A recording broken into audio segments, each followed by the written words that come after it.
I hope that you all had a great day, that you have been enjoying all of the different talks.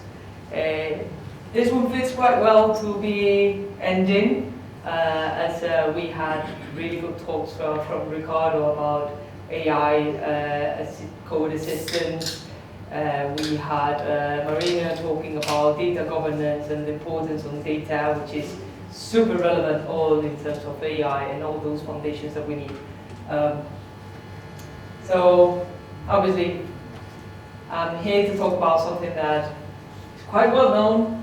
Everyone is talking about it. This is not working. Yes, it is. Everyone is talking about it. In the last couple of years, even more, on a very high stake. Going into a little bit on the insurance world, insurance market where I come from, because WTW is an insurtech company. Even in the insurance, which is super traditional, usually super slow pace when it needs to take new technologies, people are already planning on investing and adopting these new technologies of Gen AI and Agentic AI, which is madness. Like, how are you guys already thinking about implementing this? Like, it's super early stages, right? But no, there they are. There are even some of them that already think that they have implemented it. If you go to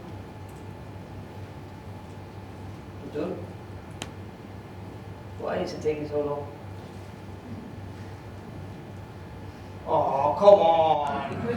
No way, this got changed. One sec. You need to have premium ChatGPT. No way.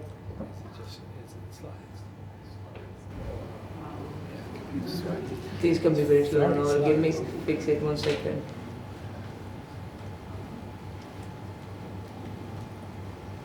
This is my.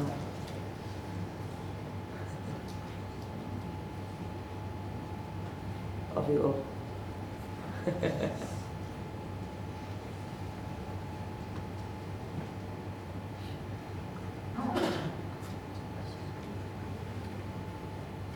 Oh, okay, that's much better. At least it goes by its own. But yeah, you can see, there you go. You can see if you search on Google that it's quite friendly. You can see a comparison here between like machine learning, which has been in the market for quite a long time, and since like 2022, and the rise of Agentic AI quite recently at the beginning of the year, or generative AI, which started rising around the times of ChatGPT, right? Around 2023. But even more surprisingly, if you have a look at MCP, which Ricardo mentioned it earlier a bit briefly, and those who doesn't know about MCP, essentially it's just a way of communicating for all of our systems, like an API, but an easier way for our agents to understand our systems and fully integrate to them. There's been a massive rise since it was first introduced earlier this year, which is even comparable to machine learning. So everyone is talking about it. Everyone wants to adopt it. We go to all these conferences. We all want to do it. We don't know how to do it, but yes, here we are, right? Most of us might be even already working out within our businesses. How can we adopt it? Starting experimentation phases, so the lighter the color, more on an experimentation basis it is. Within insurance, we have already even identified where can we apply them in the business, where should we be investing time on it throughout the value chain. Well, as I'm mentioning, it's quite early stages. It's all either being on an early adoption or even just experimentation. And why is this? Like, why are we taking as well quite a long time on these experimentation phases? It's a high risk. If we adopt it, it's quite a high risk. I'll go there in a bit more later. But just to talk a bit nuances, for those who are not quite well familiar on Agentic AI, where it is, let's stop for a little bit before I delve more into evaluation and all that. Essentially, you can compare an agent to an intern. I like quite well this analogy because it works super well. When you have an intern and you ask them to perform a task, you'll go and give you'll try to be very detailed because maybe they don't know quite well the system, how everything works, right? So you'll try to specify quite a lot of things. But then they'll go, they'll vanish, do their task, and they will always come back with either a solution, something implemented, something. But then that might be right or might be wrong. It's not always like black or white, it might be gray as well. So there might be some good things. But then you will be able to teach them, to give them some feedback and probably tell them more about the context, teach them about the workflows, the processes, how everything works, or if there are different type of tools. For example, you're using certain system or a certain framework, you will explain them how to use those frameworks, how to use those tools, right? So, for example, let's say it's the first time they are using Microsoft Azure or AWS. They'll be like, what is this? I remember my first day at the industry, and they introduced me to Microsoft Azure when I was in university. I didn't know what the cloud was.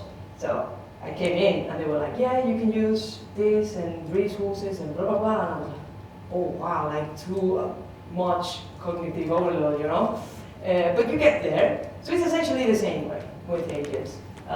You give them context, you give them a task to perform, and they will start learning, start taking action. So I like to introduce it as an enhancement of generative AI. So generative AI, you have in a system, it's able of generating content and synthesizing data, but that's it. It's not taking any action, right? When we go into agents, you can perform those actions. So you could interact with Microsoft Azure or AWS using this MCP, Model Context Protocol, for example. So if you teach them how to use your tools, how to use your products within even the businesses, they will be able to create a resource, to create a function app, to deploy your code base to the cloud using the container app, anything. It's exactly the same. The complexity rises even more when you need to orchestrate them, because they are all unique. All the interns, when you have a group of interns as well, they are all unique by themselves. They have their own personalities, their own skills, and they will have their own expertise whenever they start catering to them. So the same way works for agents. You want them to be experts on a certain matter, so you know that they will always perform well for a certain task. So you want them to be task-based and expertise in a certain domain. Because it happens with us as well. When we try to go wider and broader, we know how to do multiple things, but we are not the best at something. We are not the best at any of them. We just know, well, a little bit of everything. Exactly the same. So, if you not only have one, but you have multiple, you need to think about how you orchestrate them, how you organize them, just as a team. Who's going to take care of certain tasks, how are these paths and these tasks taken over. So there's multiple things, multiple variables and complexity that keeps arising, becoming bigger and bigger and bigger. And we get to a point that we are like, okay, how do we actually manage this? Because it's even difficult for us to manage a team of people, a team of developers, or the technology team to liaise and define what are the product requirements, how are we going to approach this, which is going to be the design, blah, blah, blah, blah, blah. Imagine evaluating if these agents are doing it correctly. It can be super difficult. And this is what we are finding, right? Or not? Yeah. Good. Well, as an example of an agentic workflow, within our businesses, we have like this amazing software product that can analyze all the different results from a model, and it can predict like the model drift and the data drift, so how well those machine learning models are performing. So we have identified that actually, whenever we get new results for that model performance or that data performance, we could have an agent analyzing those results the same way that a user would analyze them, identify which are the new trends and if there's any action that could be taken, and perform even an analysis impact on those new scenarios that has been identified. So we need to even call different products within our business and give us those insights. So as a user, you would log in and say, oh, actually, this has been identified, this new trend has been identified. If I run these different scenarios, this would be the impact that it would have on my model performance. And then you as a user will be, okay, I like one of those, I will execute one of those and take that to production, or no, I don't like any of them, just delete them, I want to run a different one, or I don't want to take any action. So that's kind of like the human in the loop coming into process, right? Because as interns, we don't want them to take any decisions, right? If only we had interns having the decision making, it would be a bit scary. So we are controlling over that. So, how do we build trust?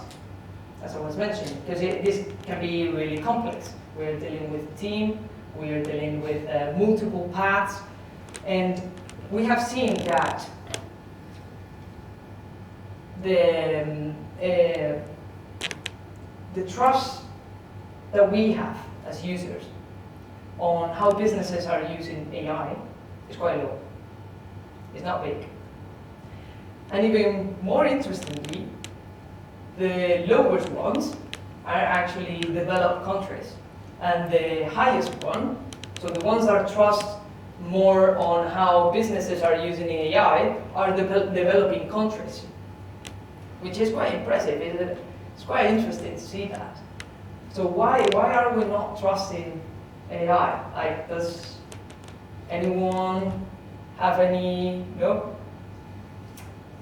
Have you ever encountered asking something to ChatGPT or Copilot, any of the assistants, and the assistant getting it completely wrong? Yes. Yeah.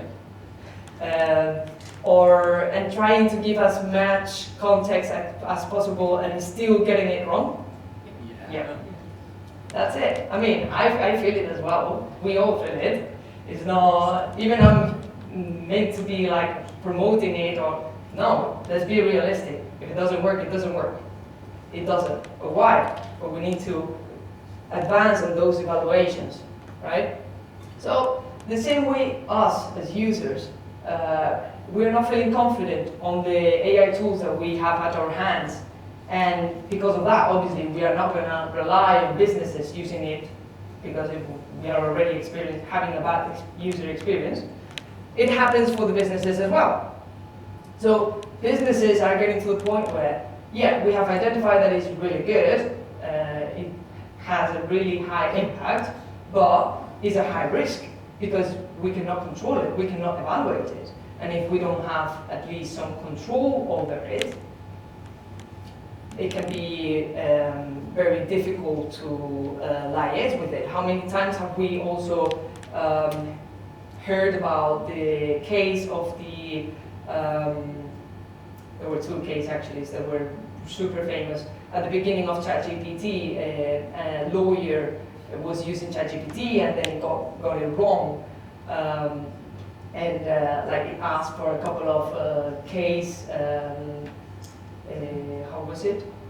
Some case files to promote its case, right? To reaffirm it, and it got it completely wrong. It totally hallucinated about it. So, I mean, we are advancing. It advanced really quick, but still, it can hallucinate, right? And that's why it's already on the thought of disillusionment. this 2025, totally official. Last year, it was still on the peak of inflated expectation, but this year, I think we are all already aware of its expectation, and we are totally getting into disillusionment, which makes sense, right? But don't worry. That means that we are very slowly getting into the slope of enlightenment, which is good. And I'm here to bring you a bit of enlightenment for that, and a bit of hope. So just bear with me, and we'll get there. So, I was working on a project, and one of the main things why it's super difficult to debug, to evaluate, to even work with it when you are creating an agent or creating an assistant is how mere details can change the way it behaves. It can be very subtle details, right? So when I was working on one of the projects, I was creating an agent, and it was an orchestration, a multi-agent system. So in one of them, I said, actually, once you finish, end. And I added just these 2 words, no more, just end. Oh my God. In what moment I decided to do that, that was awful. It completely changed the behavior. All of a sudden, nothing was working. It was not transferring back to the other agent. It was not doing correctly its tools. I was like, well, why? I haven't changed anything. Like, it doesn't make sense. Just 2 words. It took me such a long time to figure out what was actually happening. Where was the failure? Was it because one of the tools was not hooked up correctly, or madness? So this is one of the reasons why it's super important to get an evaluation process as soon as possible, even during development, in place when you are dealing with creating all these assistants, even if it's generative AI or agentic AI, is super important. We're getting to a place which is already very standard and very well defined, so I totally encourage you. As I was mentioning, one of my main failures when I was dealing on that project was trying to debug everything completely blind. I didn't have that evaluation process in place, and that was super hard. When I was trying to deal with all those connections and how they were talking between each other, all the different agents, it was like a black box for me. I had no information if it was doing it correctly or not. Likewise with the prompt, if only I had some prompt management in place, I could have dealt with that situation more easily, because I could have gone backwards. But because I was changing and changing and changing sometimes, I was like, oh, actually, that second version would have been amazing because it was working and I could deal with that. But now I don't have that second version. How do I come back to that? So, super important. We need that prompt management. We need that black box to get rid of it. How do we do that? Traceability. There are loads of traceability frameworks at the moment that we can use, and that give us all that log and audit to follow, just like Datadog, for example, for the software development, exactly the same way. And you can see everything, how it's being passed, all the inputs, all the outputs, everything. Super good. That manual evaluation, who hasn't been working with manual evaluation, like, oh, I run this, I give this input, give me this output, amazing, let's try again. Different output, it's not well, right? Let's try to refine it. We need to finish that.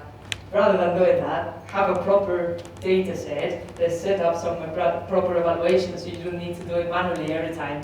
But whenever you deploy a new change and you want to make a new change, you can run all those tests and you can see if it's actually hurting your core capabilities and functionality. Just the same way that we do in software development, right? But it's just done in a different way.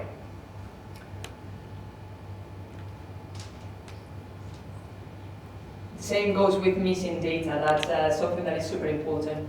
When we were creating all these different agents, we figured out that us as software developers, like it was mentioned before in another talk, we are really bad at keeping documentation, right? And now when we want to integrate with some of the different services or APIs, it was like, okay, what do we do? Like, we need to create those documentations right now, and that slows down. Because if we don't have it, actually we're not giving that context to the agent, and it's not going to perform correctly. It's going to perform quite badly. One of the others that is really hurting us, and I gotta say it before changing topic, it's relying on that word of mouth. And what I mean with that is you go to all these conferences or you talk to different people who are working or trying and benchmarking, or what they say that they are benchmarking, and they will say, oh, actually this model, like this base model, Claude, Sonnet, 3.5 is the best one. Is the best one. Okay, the best one for what? For what kind of task? For what kind of purpose? Because what your best model might be for your use case might not be for my use case. So you need to bear in mind with all that. There are also ways of testing different base models within your solution, so you can actually compare, once you have your solution, which one performs better for your use case. Don't trust the word of mouth. It doesn't work well. Cool. So, that takes us to the nitty-gritty. How can we actually evaluate all of this? Because as we have said, it can be a nightmare. It can be super complex to understand all of those. But is it just adding this observability layer on top of it? And there's multiple places where we should be looking after to evaluate, okay? One of them is, as I was mentioning, updating the prompt. So we need that prompt management in place, or the prompts are one of the places where if something is not working, it's something that we can have a look and update.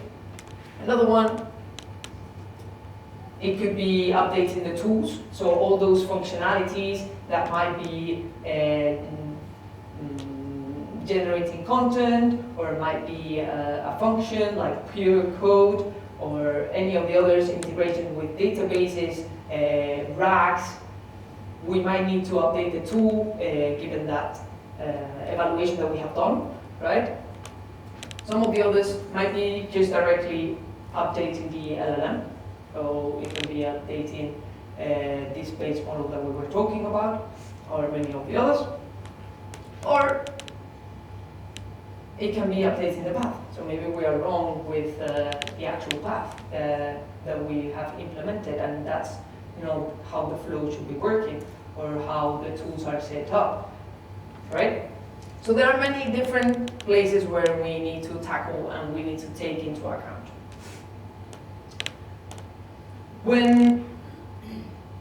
One of the main difficulties that we have encountered, and one of the main reasons why evaluation is coming, I would say a bit too late, because we have been exploring and experimenting quite a lot with all these agents and generative AI.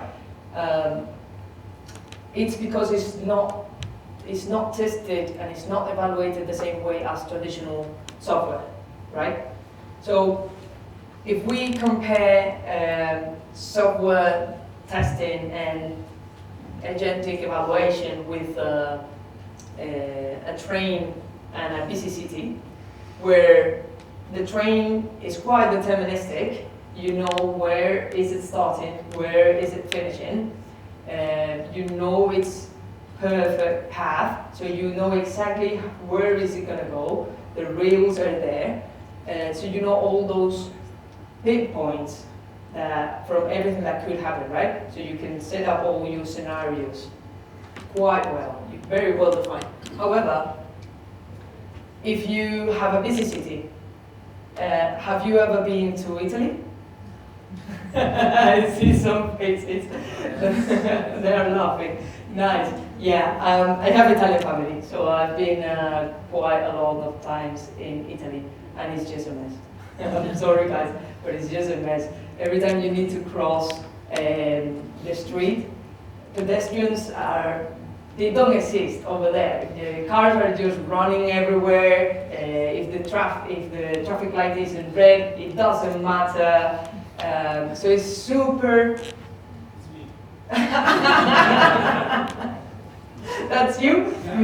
I'm gonna look up it up to you. I'm gonna call the police to get you a fine or something. More interestingly, it's actually Milan. My family is from Milan, so it might be you actually. Yeah, so anyway, it can be very unpredictable. You don't know what is going to happen, so you need to be aware of everything every time. So exactly the same way happens with agents. They can be unpredictable. We don't know what's going to happen. Maybe something new happens, and we need to cater for that, right? So, how do we do that? As I was mentioning, yeah, software testing, super deterministic. It's binary. It's either, when we are testing, it's either yes, true, false, pass, success, failure, something's happening wrong, you have broken a test, go and revisit it, right? And it's super well defined. We have a start, we have an end, we know if we give this input, we are going to receive this output. Exactly the same. How do we do it with the agents? Agents are totally probabilistic, they are non-deterministic, it can be graded, so rather than being binary, it can be, okay, from 1 to 5, how well are you performing your task, right? It can be context sensitive as well, and it has very fuzzy boundaries, so we need to cater for that kind of like error rate, more or less. It can be in a range. And it can take many different paths. So whereas in the software testing, like the train, there's a track and that's it. There's only one way to get from London to Bournemouth, right? From the agent perspective, if you are taking the car, you can take multiple different roads to get exactly from London to Bournemouth. So it's exactly the same way, okay? So we have different ways of evaluating it. It can be still code-based, so there's still some cases where you can use like some regex matching, or you want the output to be on a JSON structure, or you want different custom rules predefined. All these kind of things are still code-based. You can still test them on a code base. There are many others where, for example, the human annotation, in this case, they are the best ones. Let's say it's like our ideal world, our golden status. However, they are very expensive because obviously it requires us to be analyzing and annotating all this. If we have this input, this is the output, and this is like the ground truth, the ideal output. So it can be very expensive. And it's super important in industries that are dealing with like high risk. So let's say like legal, finance, insurance as well. And some of the way to evaluate is using what is called LLM as a judge. Has anyone encountered this before? Do you know what LLM as a judge is? No. Not too many nods, eh? Okay, cool, no worries. This is handling really well when we have open-ended output. So let's say we are trying to evaluate the summary of a book. A summary of a book, if we ask assistants to provide the summary, every time that you ask the summary for the same book, it might come back with a different summary, right? There might be subtle changes. If it's given it completely different, then we have a problem. So then is when we want to identify that it's not performing well. But if there are subtle changes, like semantic changes or different ways of saying exactly the same thing, we want to provide it as a success, right? So this is how we evaluate it through LLM as a judge. So essentially is using another model, another LLM, another GPT or Claude, any of the models, foundation model, to evaluate how well your first model is performing. Let's call it that way, no? So this is a really good approach when you don't have that data, when you are missing that human annotation. That can be super expensive. And just to quickly build up some evaluation techniques and some evaluation processes, you can start with what the LLM as a judge, and then once you start building all that data and you start creating that golden data set, you might be able to swap from what's the LLM as a judge into the human annotation, right? But essentially, in a nutshell, you get your query from the user, and you might provide some context, for example, and you would say, so here's what you will give to the LLM as a judge, as a prompt. So you would say, okay, given this output that the agent has performed, is the output using the context that I provided or not? And if the judge says yes or no, lovely. If it says it's not using it, it means it's hallucinating, right? Because if I provided you a context and you're not using it and you're saying something totally off, it's like when when it's making up things, right?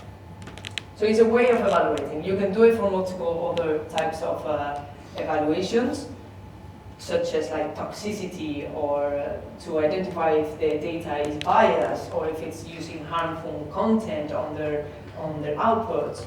So there's multiple ways. So if we plot them onto this graph, as I mentioned, it's not being like ideal or not, it depends on the case, right? But as you can see, the human annotations are like the best ones, because obviously the LLM as a judge is never going to get it right 100%, because it's another LLM, so we are relying on another model, another AI, on giving us the right evaluation. So it's never going to be 100% right, it's always going to be probabilistic again. However, if I'm asking you, for example, frequent Q&A, and I know that if they ask me this question, I need to provide this answer, and you're not providing me this answer or something similar, that's totally deterministic, because I will tell you, no, that's off, like, the evaluation is a failure, right? So, that's all regarding LLMs. So let's say a single, not even an agent, so it's like the single core. If we are building a generative AI assistant, that's all the different tools and techniques that we would have to evaluate the system. However, when we come into evaluating agents, there's multiple other plans that we need to cater for, right? That we were mentioning before. One of them is, how are we choosing the tools? So we know that the different agents might have different tools. So let's say it's capable of searching the web, it's capable of running Python code, it's capable of retrieving some content from your documentation. We need to evaluate how well are they selecting the different tools, if it's selecting it on the right moment or not, right? So if I'm asking about up-to-date information of what happened on the Premier League this last season, and instead of calling the search query tool, it goes and retrieves information from the RAG because it thinks that in the documentation there will be some useful information, that is totally off. Or maybe it's not even calling the tool, and it's trying to make it up. We need to identify those big points, right? Another one is actually the tools itself. So as we were saying, if it's a Python-based tool, you can just, as regular software testing, you can unit test it by itself. Or if it's a RAG, you can use an LLM as a judge to see how well it's retrieving the information. So there are different tools that can be software or generative AI tools, right? Then we have the LLM. So we need to evaluate how well the prompt and the different instructions are being given to the LLM. And the memory. So, as you know, agents are capable of retaining information from your previous conversations with them, and not only from the conversation that you just had, but also as a user from even previous conversations. Probably ChatGPT already has a really well-defined of yourselves. Whenever I ask something, it thinks I'm a keynote speaker who loves AI, and it's quite funny, to be honest, because everything just related to it. And so we need to evaluate how well is retrieving that context, right? And all the memory, it's stored using like RAGs, so retrieval augmented generators. So it's following exactly the same as if we were fetching like document databases and such. And then the last one, and the probably most important, is the trajectory. So when either we have a single agent or we have multiple agents, and we want to evaluate how efficiently is making all those tool calls, or how efficiently is going through all those agents and calling the different agents, transferring the task and planning. How well is it planning and efficiently following the optimal path? We need to evaluate the trajectory, right? And that's done by a metric that is called convergence. So essentially, it's just finding how many, which are the minimum steps that you need to follow in order to get to the right answer, and then it compares them with your performance. So, for example, in terms of like this routing trajectory that we were mentioning, a way of getting it as well, different from the convergence, is also by an LLM as a judge. Because there's no single way of correctly evaluating all these different processes. There might be different tools that you can use more deterministically or less deterministically to achieve exactly the same. So you might be able to start with something that is less deterministic, like the LLM as a judge, which is more flexible, but then you will be able to translate to something more deterministic when the solution and the system is more mature as well. So here's like an example when you are evaluating the route, and when the agent has correctly identified the tool that needs to use or not. There's loads of different templates for many different reasons and scenarios in the internet. This is something that is becoming quite popular. So if only you search for any of them, I'm quite sure that you'll find it. There's even like best practices for SQL generators, or best practices for Python coding, and all these things that are quite useful for the AI assistants. So here is an example of a multi-agent system that we recently were working within the business. In this case, it was quite small, I would say, because it's only a subset of the system that we want to implement. But essentially, we were retrieving information from our database, from the example that I was providing before. We were analyzing that information, right? And we were generating visuals as well. We were generating charts, given all those results that we were receiving. So it was more interpretable for the user when he was receiving the information back. And all these have different tasks and different tools and different things that needs to perform, right? How do you evaluate all this system? There's multiple things. But most importantly, focusing on the skills, so focusing on the tools. How do you evaluate all of these tools? How do you evaluate generating an SQL correctly? And how do you evaluate if it's being executed correctly? How do you evaluate, how do you select the type of chart correctly given the different results? Or if the chart was generated correctly? There's multiple ways, right?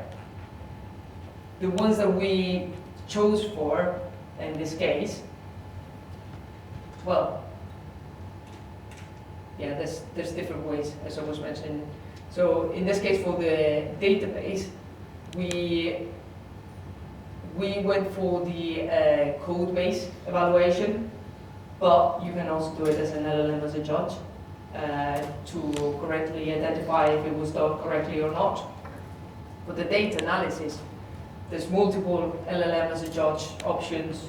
There's also human annotation here for the recommendations, because obviously that expertise is quite difficult to provide it to an LLM, right? So you either verify how well is it recommending all the different actions, or it's quite difficult, and it's something that you want to have a lot of control over it, because recommending certain action to a user can be quite impactful. So here is given all the different dimensions of evaluations that you could have. Just when can you evaluate it? What is evaluated? What's the type of evaluation that you could use for all of this? I won't go through them. It's just like a sample cheat sheet, call it whatever you want, that we find quite useful and we use every day.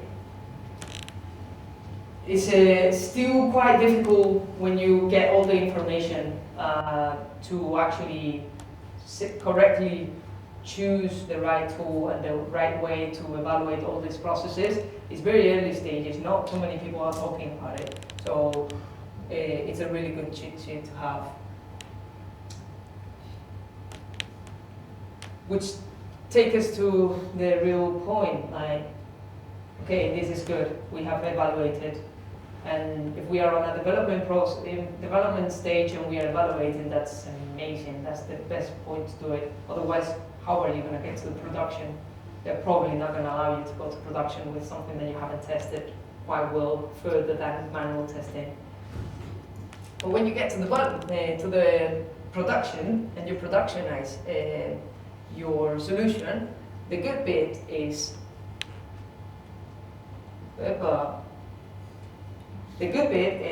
that you have that feedback loop.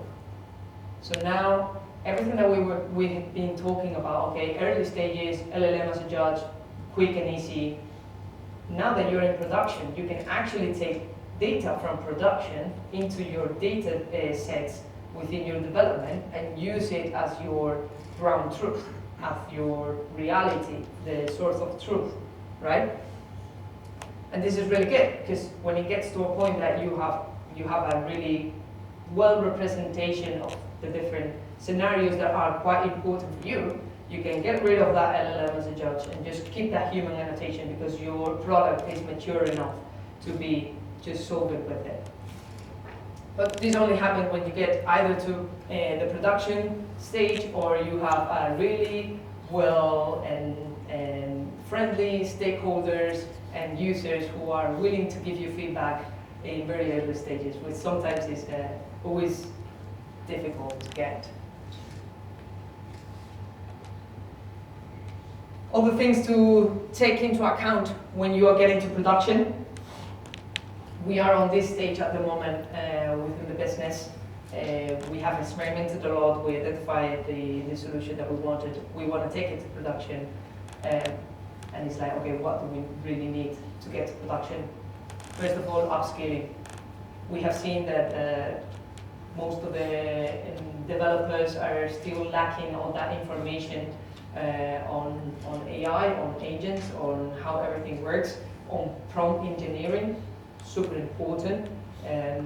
Ricardo was talking about it earlier, and that's one of the most important skills that we will be required to have in the future.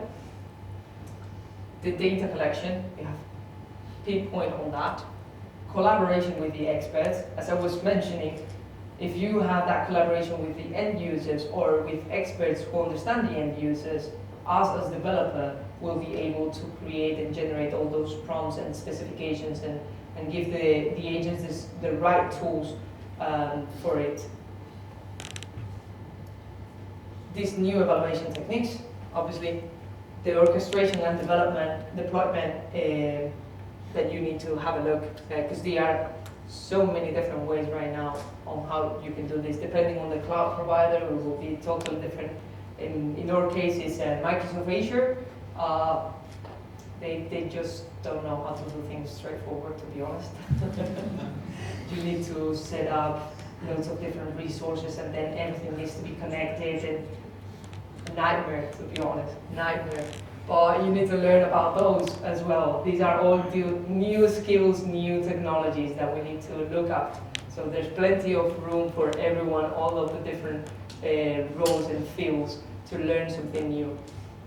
And that observability layer that we were talking about. So we will be able to audit, we will be able to debug, and there won't be any black boxes anymore, which is really good. And that's all for us. I hope that you enjoyed it. I hope that you learned something new. And that's it.